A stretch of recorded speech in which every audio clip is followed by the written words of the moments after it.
ये डिसीजन जो है लोकतंत्र को बचाने की दिशा में और लोकतांत्रिक परंपराओं की रक्षा की दिशा में महत्वपूर्ण डिसीजन है। मैं इसको सलाम करता हूँ और इससे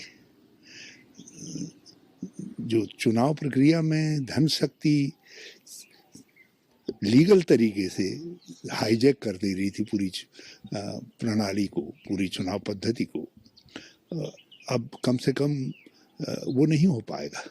लोगों को ये रहेगा कि जितना देना है वो सब चीज़ें सामने आएंगी। और सबसे बड़ी बात यह है कि अभी तक किस किस ने दिया है, कि कौन कौन लोग हैं। कहीं ऐसा तो नहीं है कि इसमें कुछ ऐसी शेल कंपनियां, नकली कंपनी हों।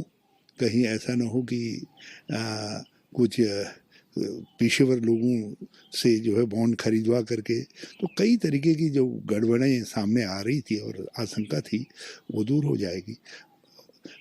ये कानून जो है केवल सत्तारूढ़ दल को जो प्रभाव शक्ति दे रहा था और उनके साथ जो है हैवीली लोडेड था सत्तारूढ़ दल के पक्ष में। कम से कम अब जो है कानूनी तरीके से वो नहीं हो पाएगा। अब जो कुछ भी होगा वो चुपके से, चोरी से जैसे लोग करते थे वो होगा, लेकिन कानूनी ये डिसीजन जो है लोकतंत्र को बचाने की दिशा में और लोकतांत्रिक परंपराओं की रक्षा की दिशा में महत्वपूर्ण डिसीजन है। मैं इसको सलाम करता हूँ और इससे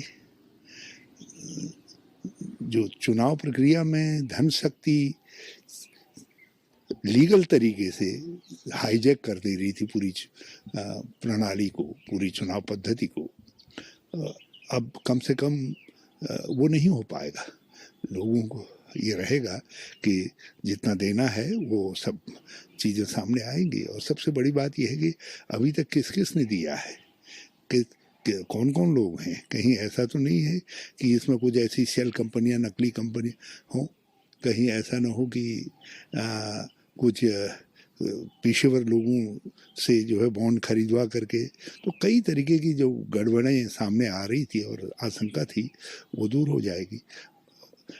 ये कानून जो है केवल सत्तारूढ़ दल को जो प्रभाव शक्ति दे रहा था और उनके साथ जो है हैवीली लोडेड था सत्तारूढ़ दल के पक्ष में। कम से कम अब जो है कानूनी तरीके से वो नहीं हो पाएगा। अब जो कुछ भी होगा वो चुपके से, चोरी से जैसे लोग करते थे वो होगा, लेकिन कानूनी